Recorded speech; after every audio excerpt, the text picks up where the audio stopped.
sixth day in a row is what the markets have been falling for.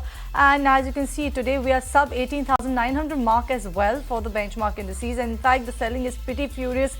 As you can see on your screen, at the day's lowest point coming in for the benchmark indices, no respite on the screen. Axis Bank was the only Nifty counter that was trading in the positive territory, and yes, that's the only one that's reacting to his numbers and holding the fort, bucking the overall market weakness. The only stock in the Nifty that is in the positive territory. Nifty Bank moving in tandem with the benchmark indices. Broader markets, the carnage over there is much sharper than expected. In fact, Shrishti, none of the sectors are also gaining in trade today. So it's carnage all across the D Street, and this is on back of the weak global cues. You also have concerns over the run-up in the broader markets as well. But is this just a correction, or will this turn out to be a prolonged sell-off? And how are the indices actually stacked up right now? Let's go ahead across straight to Somit to get that insight. And Somit, 6th day in a row, Nifty sub that 18,900 mark at 4-month low levels. And when will this stop?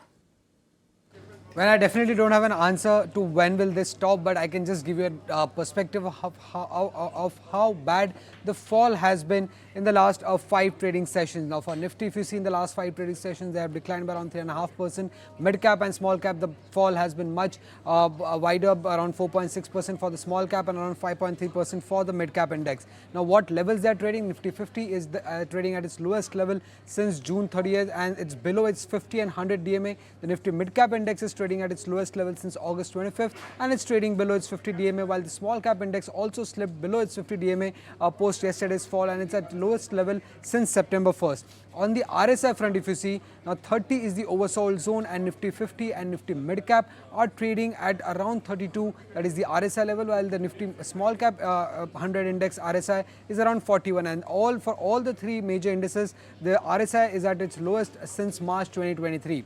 Now, this is a list of percentage of stocks that are still trading above the 200 DMA. Now, for Nifty 50, 76% of the stocks are trading above its 200 DMA. This number was close to around 94% a while back. For Nifty for mid cap 100, 80% of the stocks are trading above the 200 DMA, and this number was around 96% a while back. For small cap, around 78% are trading above 200 DMA, and while back this number was around 91%.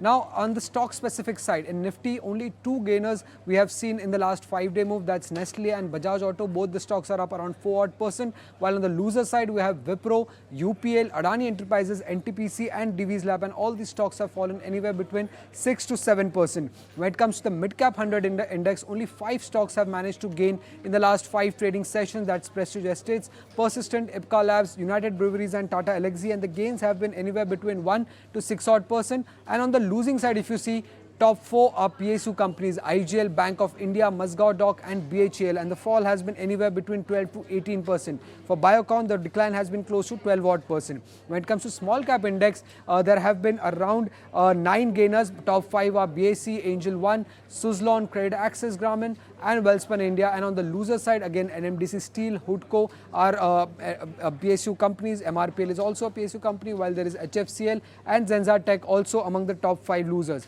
Now, when you see beyond the indices, as per Bloomberg, there are close to 5,686 stocks listed in the Indian exchanges, that is BSE and NSE, and 61% of these stocks, that is close to 3,485 stocks, have declined in the last 5 trading sessions, and close to 2,036 stocks have a market capitalization of less than 500 crore rupees, which means that the fall has been much more in the micro cap space, that is less than 500 crore of market capitalization. Last, on the sectoral side, if you see, Nifty PSU Bank Index has declined the most, around 7% of fall, followed by Nifty Metal, while the fall was the least when it comes to the Nifty Auto Index, which has dropped only 2 odd %. And lastly, when you compare with the global indices, the fall has been not that bad for the Indian markets, because markets like S&P Philippines have declined much more than the Indian market, which has declined around 3.4% on dollar terms, while markets like S&P 500, Philippines, Korea, FTSE 100, China have declined much more